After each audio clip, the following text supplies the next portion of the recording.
Hey, so Mark, governance, compliance, I mean, all these, so many changes in Malaysia, right? Yeah, what's going on and what's going on in this space? Huge changes. A great time for Malaysia. I don't think anyone anticipated the results of G14. And we see every week, sometimes on a daily basis, things happening which we never dreamt of before. Clearly the government is cleaning the house, top down. So a lot of the people who were in the driving seat of the country are now being brought out, and all the things that they were doing, which they shouldn't have been doing, are now being broadcast across the world. And I know it's a rough ride, but I actually think it's a very healthy time for the country. And I really see Malaysia as emerging into a new era because of this. So Mark, I mean, internationally, lots going on also, right? Yeah, in terms of what's happening in the space, and surely that's going to affect Malaysia in some way and form, right? Correct. So yeah. what's your take on what's happening? Yeah, well, I think what we're seeing in Malaysia is actually reflected worldwide. So we're seeing the impact of very substantial legislation. All started really about 40 years ago with the introduction of the Foreign Corrupt Practices Act in America, which came in on the back of the Watergate scandal.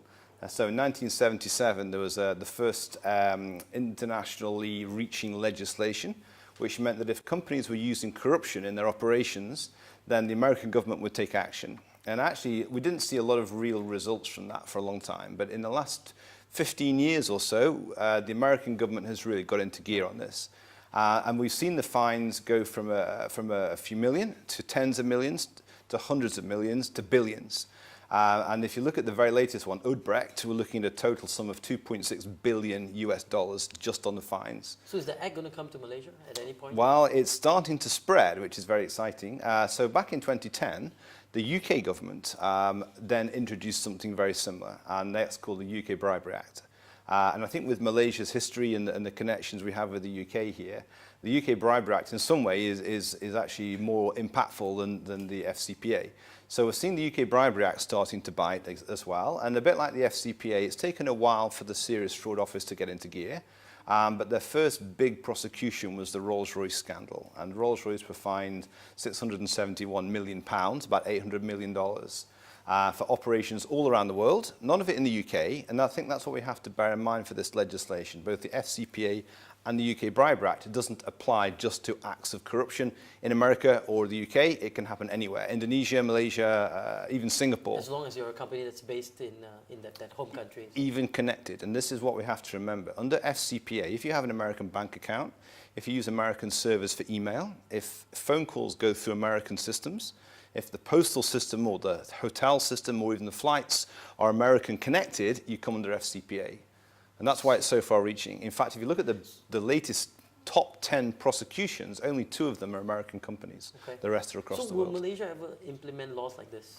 Well, this is what's so exciting at the moment. There's a new introduction in the 2018 Malaysian Anti-Corruption Amendment Act. So we've had the MACC Act 2009 in place for 9 years. And this is how the MACC Act works. Let me just do a quick demonstration. Okay, so we're involved in a little naughty business. Okay, so Roshan, yeah, you know, I'm going to keep that, you know. Okay, that's your fee. So okay, you and I, we're going to do good business together. Now, unfortunately, this guy here was from the MACC, and he observed that. Now, under the MACC Act 2009, you and I go to jail. But my finance manager, my sales manager, my company directors, they had nothing to do with it, they're fine. Now the amendment changes all that. That means that if you and I get caught in an act of corruption, the top management and the directors then come under scrutiny. So, yeah, better return this to you. Better give it back, otherwise we could all be in trouble. So good. So we should be watching this space then, huh? Very much so. Lots of stuff happening there. Yeah. All right, Mark. Good talking to you.